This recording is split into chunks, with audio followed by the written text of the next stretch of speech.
Far away, in the Middle East, a revolution was starting, which would end this vision of community forever. Human identity would never be the same again. In the Wadi Hanan, in southern Jordan, green malachite was exposed by flash flooding in a riverbed. It's one of the sources of copper. The thing that's fairly clear about malachite ore is that there was a lot of it around. In places like Wadi Faynan, it's one of the predominant rocks. Anyone that made a fireplace in Wadi Faynan out of the green rock was going to realise that this stuff melted at pretty low temperatures. And it wouldn't take them too long to know how to fashion this melted stone into a variety of forms. And better still, you could do it over and over again.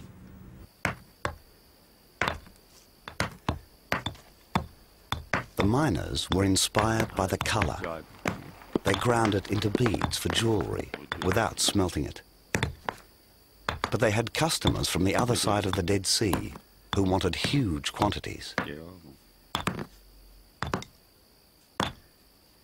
They had a monopoly, that is, the people living in the Beersheba Valley, about 150 kilometers from here over there, on metal production, i.e.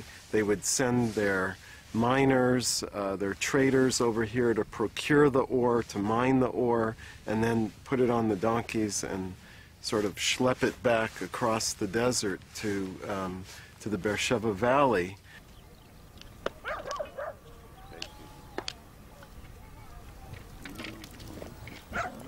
These traders had a secret. The exact way of heating the ore to create something fabulous.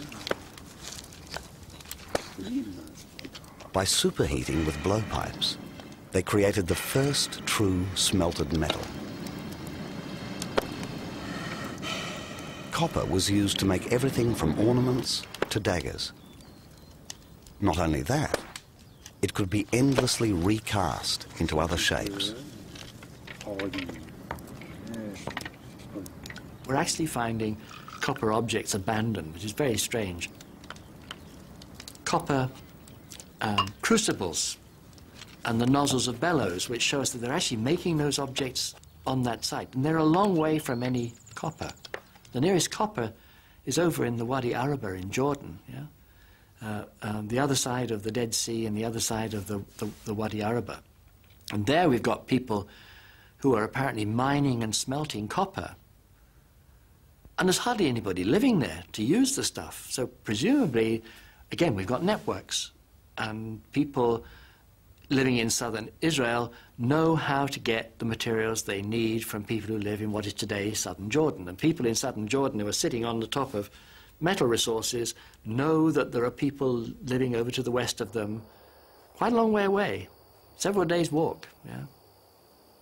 But there's a market, as we would say in terms of our modern economics. They know that there's people over there who want the stuff. Smelted copper was the first metal, and very exotic. It was a prime trade item, and the prime traders were the Rasulians. They loved a chance to show off, and copper could be cast into such wonderful shapes.